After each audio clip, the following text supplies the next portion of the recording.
The Spin-off Podcast Network.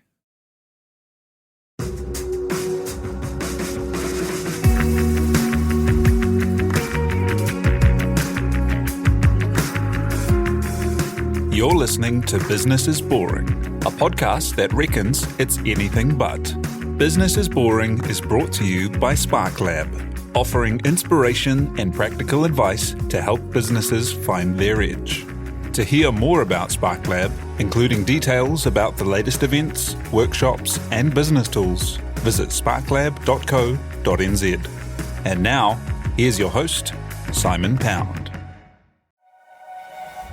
Kia ora koutou katoa and welcome to Business is Boring. Self-driving cars are promising to be a big part of the future.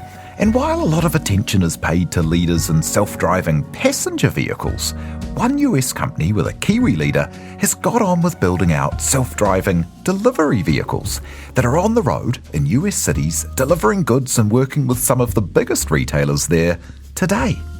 Dave Ferguson is a Wellington boy who studied in Dunedin, did his PhD in the States, and worked on things like the Mars Rover before leading self-driving cars at Google. 6 years ago, he co-founded Nuro, which to date has raised something like $2.7 billion of funding to bring their vision for a world where everyday life is bettered through robotics to reality. Dave Ferguson is in town for the Kia World Class New Zealand Awards and has come in to see us today. Thanks so much for being here. Tēnā koe. Thanks for having me. It's great to be here.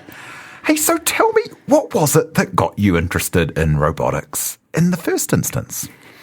I went to university. I wasn't really big on computers or, I would say I wasn't mechanically inclined as a kid, which often people ask. They're like, oh, you must have been building stuff all throughout your childhood. Not really. I was mostly up trees and getting into trouble. So it wasn't until university that I got my first taste of both computer science, really, and robotics. And it was really a cute little Dalek-inspired robot that the department had down at Otago, where I did my undergrad. And I got to work on that robot.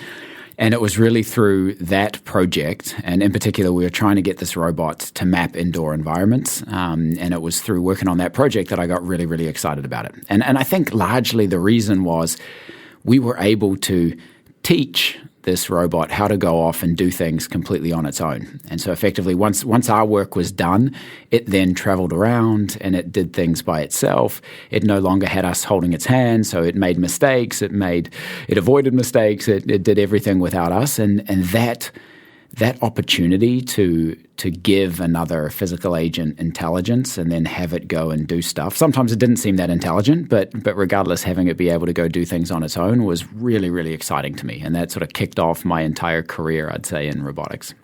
That's so cool. Like the way that, you can have this agent be kind of a force multiplier for what you could achieve or do or get done or dream for. Yeah, exactly. I mean, it was very, very addictive, I'd say as well. But also just that experience and that followed me through multiple robotics projects that I worked on at CMU, at Carnegie Mellon during my PhD and onwards, right? Seeing again and again this example of robots going off and doing things on their own was just it's a really thrilling experience. Yeah, so you mentioned there you went to the States then to do your PhD. What was that like as, coming from New Zealand and coming from this context and going and being at, some of the great institutions studying in this field? It was a incredible experience. I often characterize it as Disney World for robotics nerds. Carnegie Mellon in particular, the Robotics Institute, there are just so many different projects involving robots that are going on. And during my PhD, I was fortunate enough to be able to play with a ton of them. Aerial vehicles, outdoor vehicles, indoor vehicles, huge vehicles, tiny vehicles, and all of them in and themselves were a pretty great opportunity and a unique experience. And really getting to work with other people that were as passionate, some of them maybe even more passionate than me around that area was just a real treat. And how do you chart a path to being, leading up work in self-driving cars for Google or contributing to projects for NASA and stuff. Like, they're such wonderful kind of storied names and, the leading names in the world. How do you find yourselves in those companies or in those positions? Yeah, I think a lot of luck, honestly, for some of those. Because Carnegie Mellon is such a leader in robotics, they do projects with a bunch of different organizations. So NASA, there's a lot of CMU alums at NASA. They do a lot of projects with NASA and CMU. And so getting involved on the Mars Rover side and the work that we did with NASA was very much through my PhD and then us collaborating with NASA on some of those projects. So that one was probably a long-standing relationship that NASA has with CMU. They sort of know where to go to get robotics nerds to help contribute to projects that they're working on. For the Google side, that one is probably a bit longer a story. I think that one started because the Defense Department in the US staged this robotics competition called the Grand Challenge, or a series of these competitions. And the first two were robot races across the desert, and they really pushed the limits of how fast autonomous vehicles could go. It was sort of an order of magnitude or more faster than any autonomous vehicles had really traveled in the past. And they had these competitions, and a lot of people got inspired, and there were a lot of organizations that signed up for them. They then launched a third competition where they took it out of the desert and they tried to have robots race each other on city streets. And, this was a closed course, so it was a mock urban environment. But the idea was that robots had to abide by all of the rules of the road. So you had to stop at stop signs. You had to abide by precedence logic and let other vehicles go first. You had to speed limits. You obviously had to stay on the road. There was parking involved. It was sort of the whole shebang for urban/suburban driving. And I was part of the CMU team that competed in that, and that was in 2007. After that competition, a lot of us at the time thought, we're largely done. Right now it's time to just commercialize and scale this. Google, I think the founders of Google, I think Larry Page in particular, was at that competition in 2007, and he said, wow, this is really pretty exciting. This technology is further along than we thought. Why don't we start a project at Google to try to see how far we can push this and whether we could actually turn it into a commercialized scale business, right, to realize some of the potential impact of this. And so in 2009, Google started the self-driving car project. Now, if you rewind back to 2009, there are very few organizations in the world that are doing anything like robotics. And I remember, graduating a couple years earlier, your opportunities for doing robotics are largely academia, like going to work at a university somewhere, or a small number of companies that work with the Defense Department on some of the defense-related applications of that in the US, but very few opportunities in industry. And so when Google started this self-driving car project, they had sort of the pick of the litter in terms of choosing who to try to get to come join them. And so what they were able to do was put together a real all-star team of people that had been participants in that DARPA challenge from various universities, different organizations, and they were able to pull a whole bunch of them together at Google to start this self-driving effort. So that was in 2009. I was not one of those all-stars on day one, but I joined a couple years later and had worked with a bunch of those folks in the past. And so from 2011, for me, from 2011 to 2016, I worked on that project, and it was an incredible experience, and we made a ton of progress, and it was a really fun opportunity. And then in 2016, my co-founder now, who was one of my colleagues at Google, who'd been there from the start of that self-driving car project, Jay-Z, we collectively created Nuro because we were really inspired and excited about what the future of robotics will be over the next couple decades. And in particular, we were convinced that there's the opportunity for us to transform our relationship with the physical world, similar to what we've seen happen in the digital world over the last several decades. And we were excited about building a robotics company that would help accelerate that transformation and really help realize some of the many positive benefits we saw of having robotics in our day-to-day lives. And so Nuro's mission statement as a company is to better everyday life through robotics. And you'll notice in that mission statement, there's nothing about delivery. There's nothing about self-driving per se. But when we started the company, we thought hard about what the best first application would be, and that was when we landed on self-driving delivery and local commerce. Tell me about that decision-making there, as that's, really fascinating to have come from an environment like Google, where you've got enormous resources and the support of people with huge visions, and you're working on things that are right at the front of that industry. What led you to want to step out and do it under your own banner? And what's involved in doing something like that? Yeah, I mean, it's a great question. What on earth were we thinking? So we were very, very excited about this long-term vision for robotics. And Google was very focused on self-driving passenger transportation, which is an incredible opportunity, and we're fully bought into that as well. But we saw this opportunity to really push the envelope more on the robotics side, which was not something that Google was really focused on. And we also saw an opportunity to potentially build something that is hard to build within a big company. Right, you mentioned a couple of them. There are some significant advantages of being associated with a large company. Funding, you have pretty strong talent already, a lot of the infrastructure already built.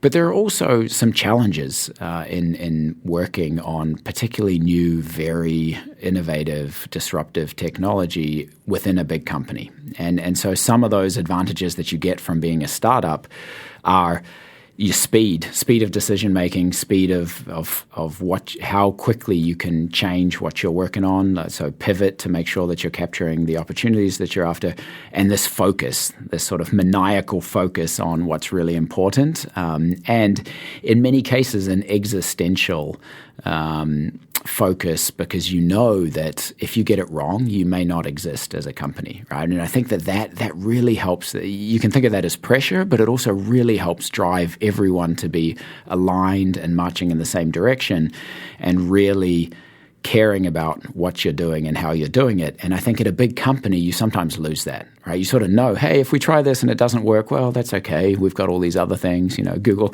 it's like, well, we've got search. That's making us approximately infinite amount of money every year.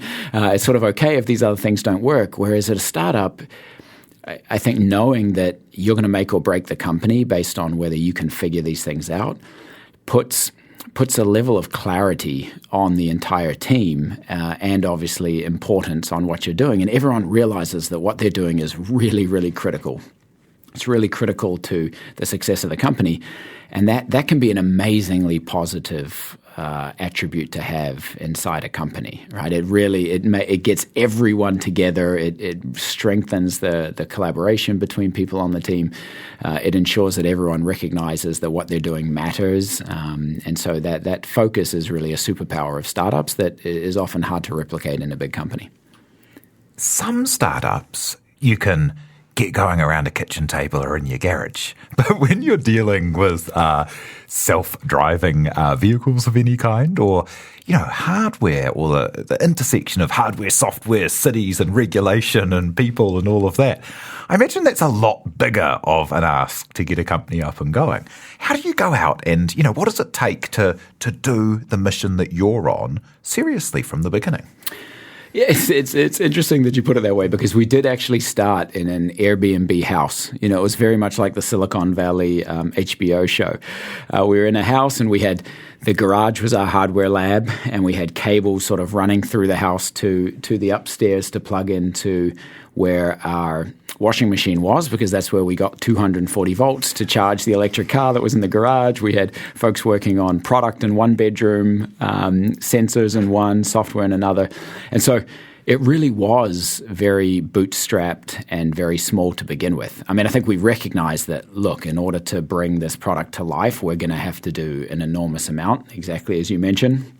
We're not going to have a dozen people that are going to produce a self-driving product, but we are going to have to make significant progress with a dozen people, which is roughly what the team was in the earliest days, so that we earn the right to then go on and build bigger and better things. And I think that's always really important for any startup, right? I think coming out of the gate, You need to establish credibility and confidence in investors at each stage of the life of the company that the company is going to succeed at least on to the next stage, right? And so for us, in those early days, it was really important to figure out what we're doing, figure out what application we wanted to work on, rally around that, beat it up a little bit to make sure that we felt really good about it, and then start making some fundamental progress on some of the key technical and product and other angles of that opportunity, and then go share that with investors and have them help us get to the next stage. And so it's really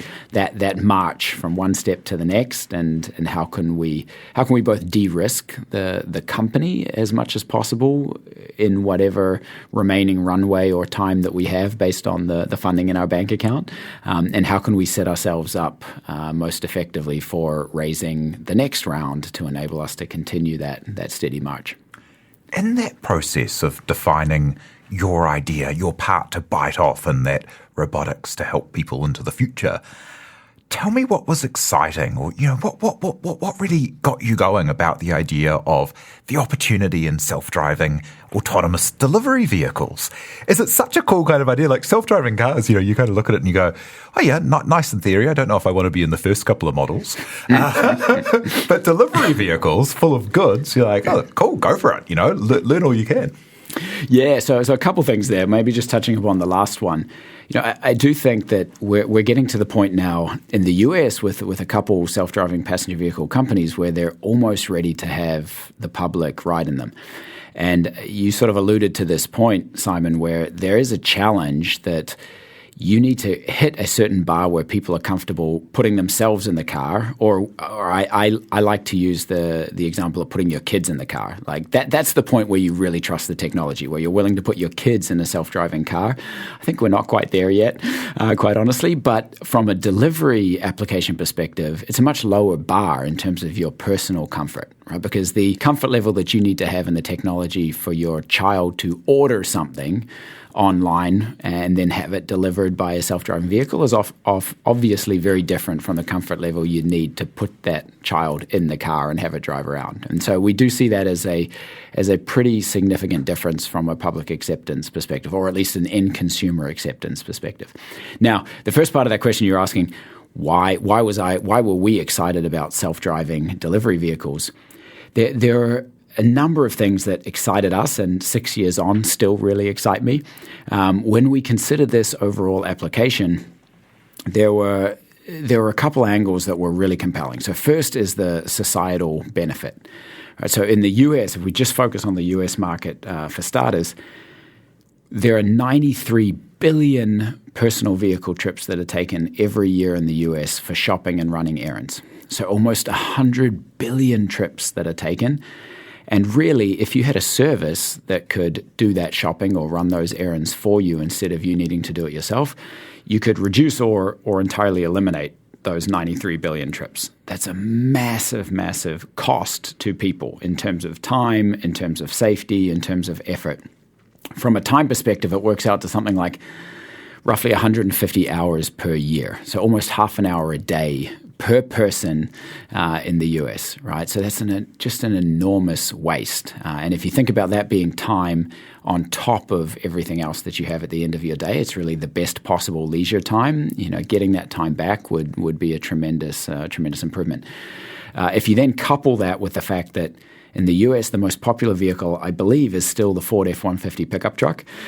You're driving a pickup truck to go collect your dinner or a gallon of milk from the grocery store. Replacing that with electric, small, very safe vehicles also has massive sustainability impact. 27% of all emissions are transportation.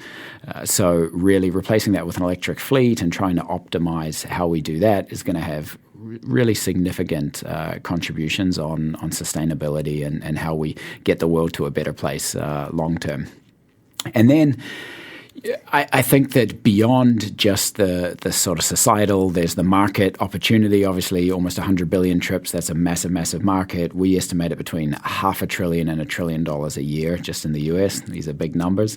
And then finally, from a technical readiness perspective. So we sort of looked at societal impact, the overall market opportunity, and then the technical readiness. We believe that we could solve this problem and build a product that could provide the self-driving delivery on a time frame that is not decades but years, right? We didn't want to go work on something that would take 20 years before we had a real product. We wanted it to be more like 5 to 10.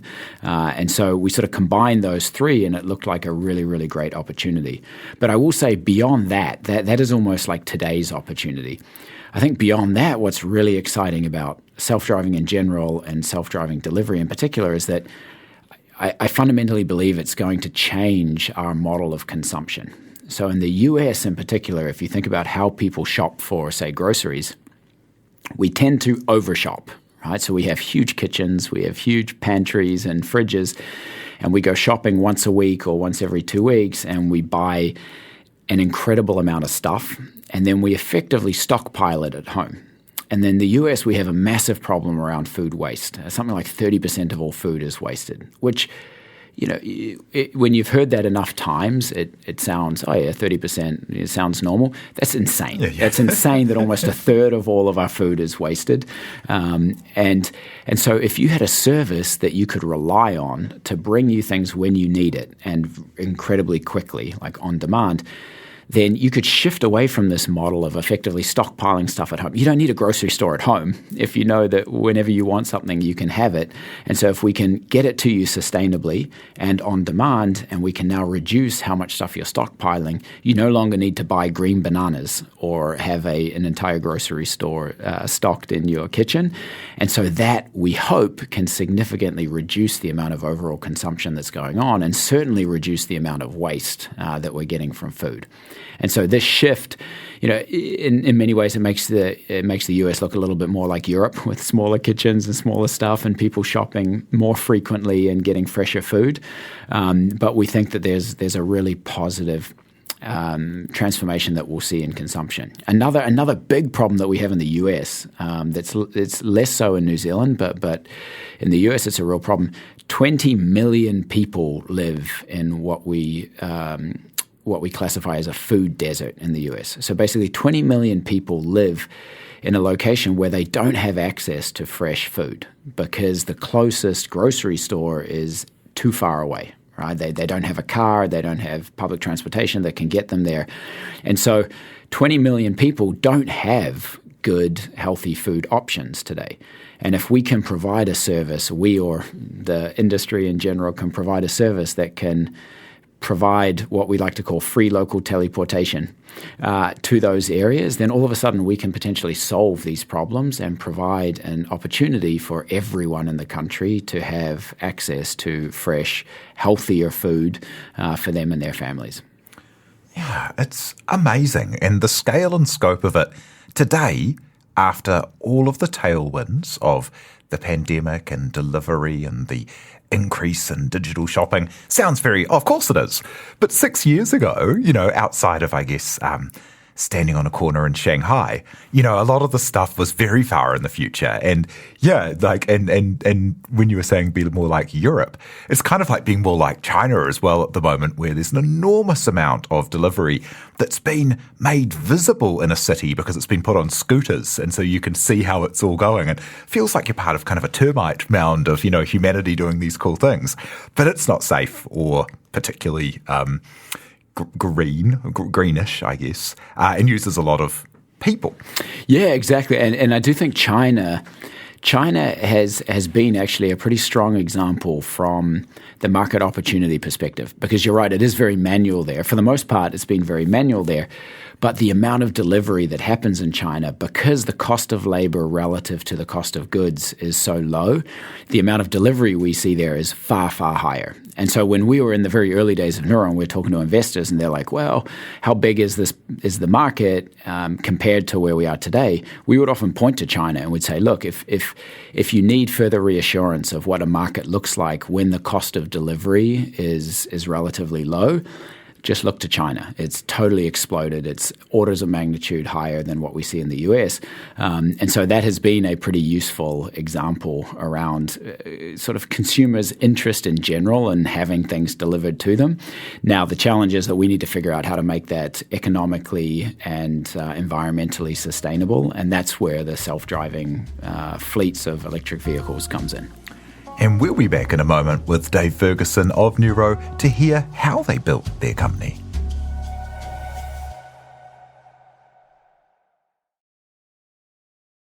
Spark is proud to partner with the Sustainable Business Network and the Climate Action Toolbox. The free Climate Action Toolbox can provide you with simple step-by-step guides to measure and reduce your emissions. Help lead the way to a low-carbon future for New Zealand. Visit sparklab.co.nz/sustainability to find out more.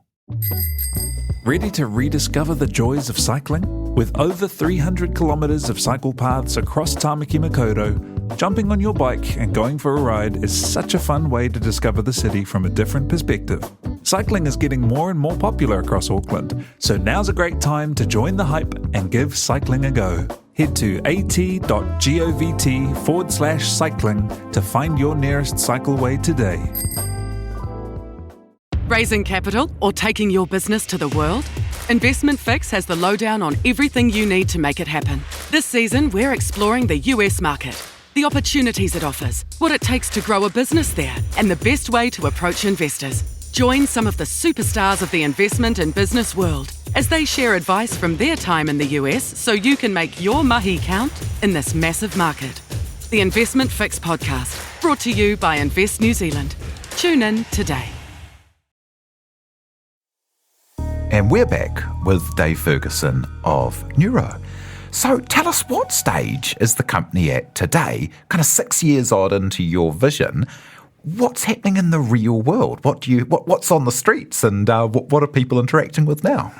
So we're on our third generation custom vehicle. So as a company, we built, because we're transporting goods only, we had the opportunity to design on-road vehicles that were specifically tailored to only transport stuff, not people.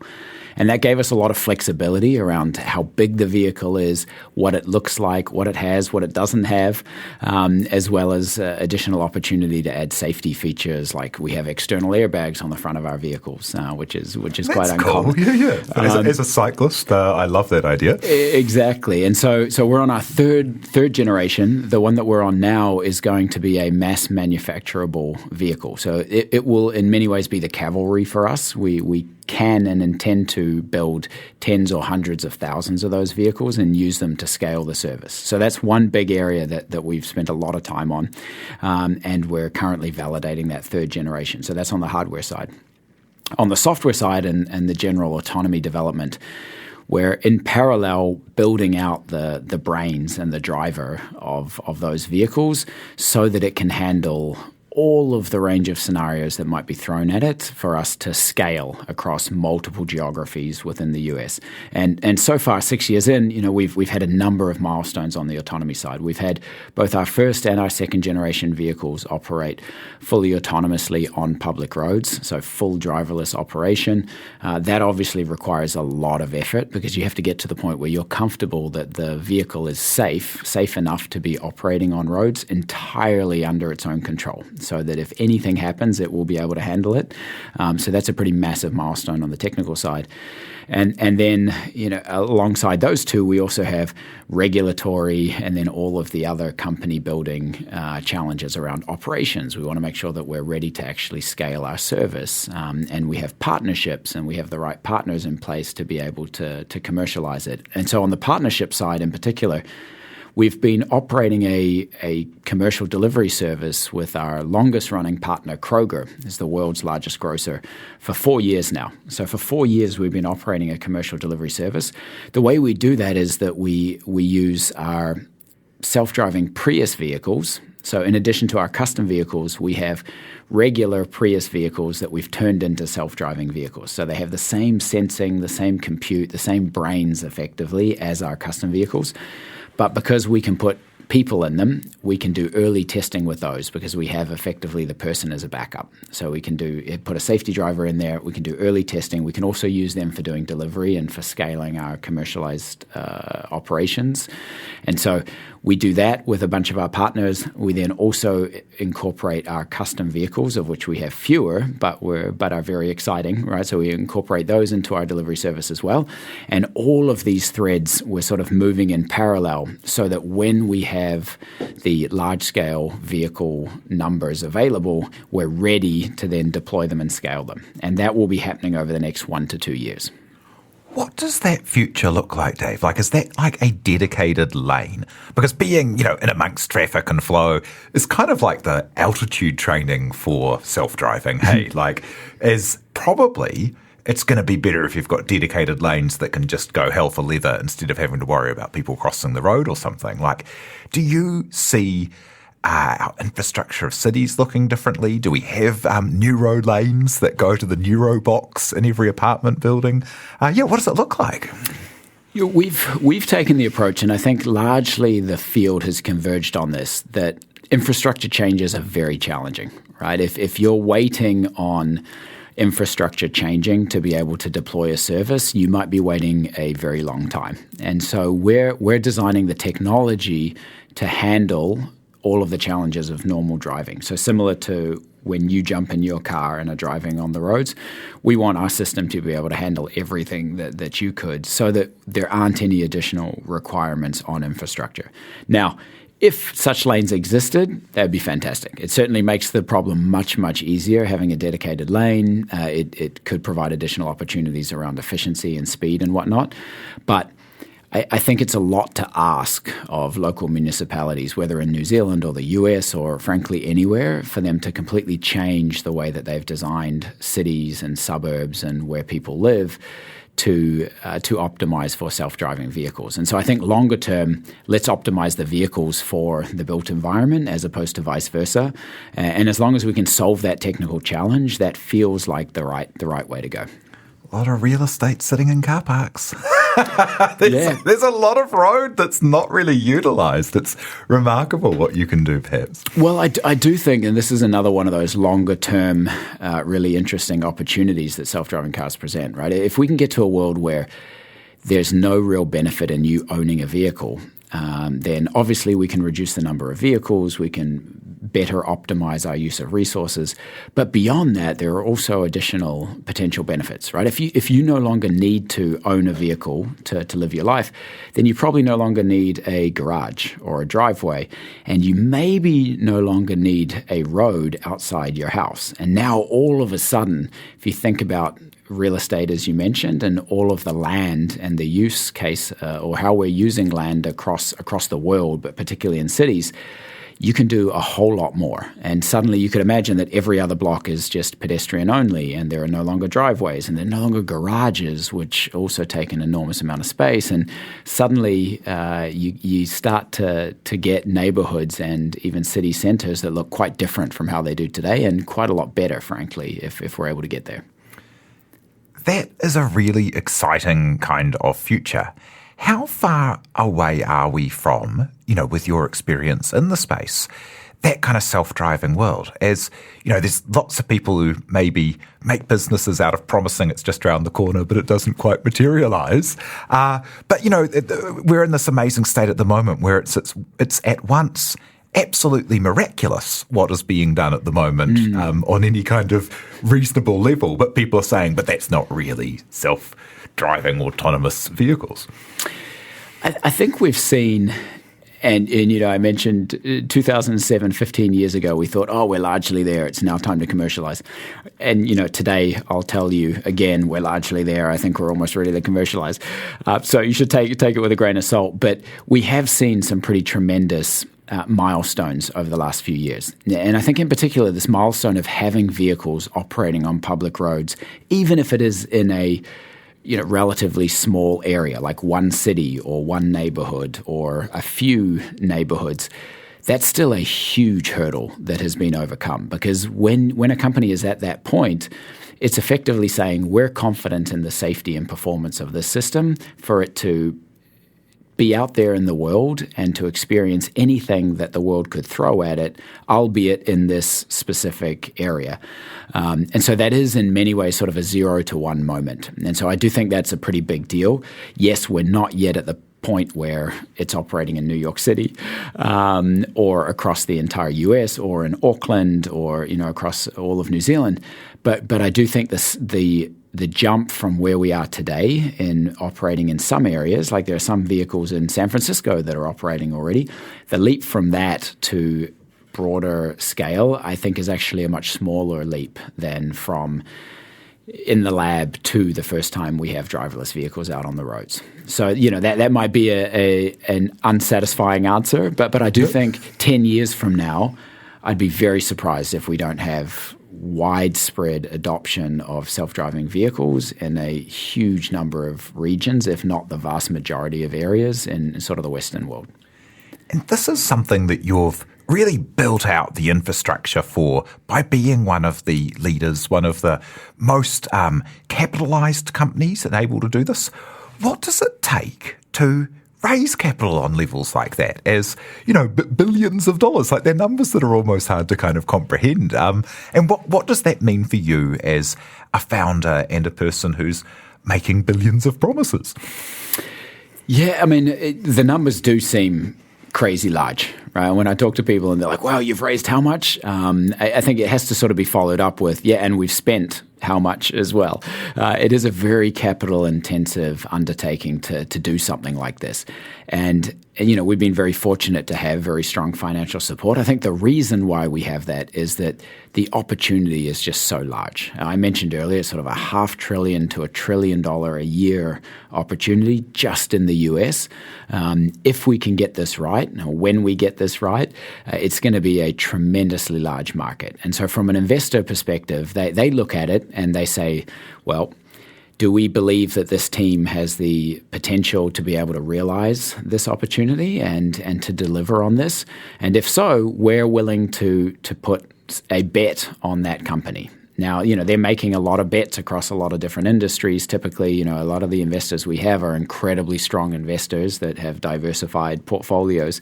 But effectively, they're realizing that the market and what the eventual outcome of all of this technology will be is so large that it warrants significant investment in this, even in the earlier stages, even though it is a very capital-intensive business. And in terms of being able to keep building out the front, like you've been at the front of this for, decades nearly, which is like really cool. What does it take as a leader to grow a company, but also grow the technology and the regulatory situation that you're allowed to do stuff and all of the things that are required to do a kind of like change in the technology of the world?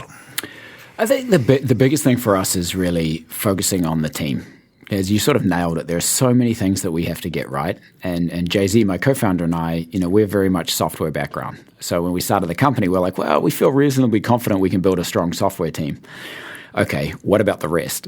And so really it's about getting the right people in place that can then help build the right teams that can then solve all of the problems that you have, right? And then I think from a leadership perspective, it's also really useful if you're sort of generally curious and interested in all of the different areas, right? I think if you start a company like Nuro that is going to have to deal with challenges across software, hardware, ops, commercialization, partnership, regulatory, we can go on and on and on, then I think it's really important that you're interested in all of those different areas too. Because if you're someone that's only interested in software and yet the company that you're building is going to have fundamental challenges and is going to have to invest heavily in all of these other areas, then I think that's a mismatch that's going to be a little bit hard to deal with. So I think one of the things that Jay-Z and I have been fortunate enough to experience is that we're both pretty interested in all of these things. Like on the regulatory side, it's really interesting looking at what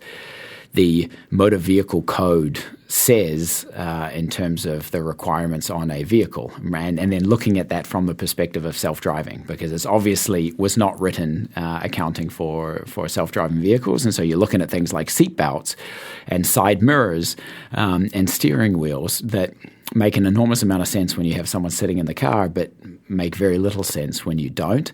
And looking at that through the lens of, well, how can we be creative and try to figure out a path around this, or working with regulators to solve this challenge, and treating that like any other challenge that you have on the technical side, and trying to understand what the opportunities are to accomplish it. When you're working in something like this, that, the very design of cars, like, you wouldn't have people sitting facing a massive window full of glass, for example, if you were properly self-driving. But those kind of changes are so hard for people and cultures to, take at first. And Elon Musk, saying that he wished that every time a car from another maker had a crash, it ended up on the front page, because it's so normalised, car crashes anywhere else. But the burden of the way that you're looked at is so much stronger when you're doing something new and alien. How's that for you, and how do you manage that? We've tried very hard to, in particular in the design of our vehicles, to make them as non-threatening and approachable as possible. And I think this is one of the opportunities that we had, right? We're creating an entirely new class of vehicle, and that vehicle is going to be used in a service as opposed to being owned by individuals. And so if you think about car design, often cars are designed to appeal to consumers that own them. And that often means that they're very aggressive, very sexy, like a Jaguar style, like the animal, not the car, but the car also, right? They're designed to be really cool and aggressive. For us, we wanted to step in a completely different direction. We said, look, we don't need you to think that it is the coolest, sexiest car out there. We would much prefer you to look at our vehicles and see them as non-threatening and neighborly and very friendly. And so we explicitly made the design less threatening and more friendly. And so that's one example of the type of thing that we've done as a company as a whole to try to appeal to folks and to help in the transition in general of more robots and more autonomy and more autonomous vehicles being in people's lives. And so we've also reached out to communities in the areas that we operate, sort of local governments, the federal government, across the board, and trying to make it clear why we think this is important and some of the real benefits that we think that we can provide communities across the board. And then also the responsibility and the commitment that we have to safety and making sure that we're operating in a really responsible way in every community that we operate. Yeah, it's a high barrier when you're doing something new. As the status quo, like you mentioned before with the big Ford pickup trucks, that move to big pickup trucks means more children and more pedestrians are being hit, injured and killed. And people just accept it because we're all, frogs in boiling pots. But it takes a lot. And just to kind of like stretch out that thought as well, back to your original thought of the mission of the company. So if this is your first step, which, changes, people's relationships with shopping, kitchens, travel, cars, what's the big vision for the company? Yeah, that seems big enough, right? Yeah, long term, when we started the company, we really wanted to make sure that we were building a company that could leverage the technology that we invested in for a range of applications. And this is a huge one. We have to get this one right. We have to nail this to effectively earn the right to work on other things later. But if you think about all the technology that we're going to build to solve self-driving, you sort of have real-time, very, very high-end machine learning and autonomy. We're building sensors, we're building hardware, we're building cloud infrastructure, we're building a lot of stuff. It would be almost a tragedy to not leverage all of that technology that we've already built to apply it to other applications. And there's a lot of different robotics applications we could apply it to, and stay tuned for what those might look like. But everything from perhaps we help some of our partners on the fulfillment side. So right now we do deliveries for a lot of grocery stores. Maybe we can leverage our technology to help actually do fulfillment within those stores, the pick and packing to then get loaded into the robot. Maybe we can leverage the tech to get the groceries from the robot at the curb to your door or even into your house. Maybe we can leverage the technology to then work on robots that could assist you inside your home later. We do think that there's a ton of different potential applications, but once we've solved this core technology, it would be a shame not to use it for future applications that will also be incredibly impactful. What would be your advice to people who want to work on an idea that is really big and is really ambitious? I've always thought that if you're going to do something, you might as well make it count. Right? And I think, maybe this is why I've become a founder in starting Nuro. But for me, I think the cost of not trying something is very, very high, right? And so I would much prefer giving something a shot and having there be a pretty significant chance that you fail. But if you succeed, that thing is incredibly meaningful, either to you or to the world. I'd much rather take that shot than to do something that's safe, but you know that the upside, the impact of it is going to be relatively low. And now that obviously changes for different folks depending on their risk tolerance. But for me, it's always been pretty clear that I want to focus on things for which they would be incredibly meaningful if they succeeded, and worry less about whether they succeed or not. And as a final thought, what will success be for you personally and for Nuro? Yeah, I think for me, if we can really move the needle and get to a place where we are having a significant positive impact on ideally millions of people, but as many people as possible on their lives, that will be a hugely fulfilling outcome, both for me and for the company. And I think I'm very wrapped up in the company mission because obviously Jay-Z and I wrote it. It's something that we're very passionate about, but really it's always been about what that outcome will be. A lot of folks have asked us at various times along the journey of, what if you could sell the company, or what if this outcome? And we've always been laser focused on that impact, right? What is the best path for Nuro to do the most good, frankly, in the world? And that has been our North Star. And if you look at almost all of the decisions, the key decisions for sure that we've made as a company, they've been very much directed towards that. That's so cool. Thank you for coming and sharing your story and that vision for the future with us today. It's been a real pleasure having you on. That's Dave Ferguson, co-founder and president at Nuro. Thanks very much, Simon. So thank you to Dave Ferguson, to you for listening, and for everyone who helps make this happen, like our producer, Te Aihe Butler. Do follow Business is Boring wherever you get your podcasts, and be sure to rate and leave a review if you like what we do. E nohora. From the Spin-Off Podcast Network, that was Business is Boring, brought to you by SparkLab. Make sure you're following Business is Boring wherever you get your podcasts. And for more information on SparkLab, visit sparklab.co.nz.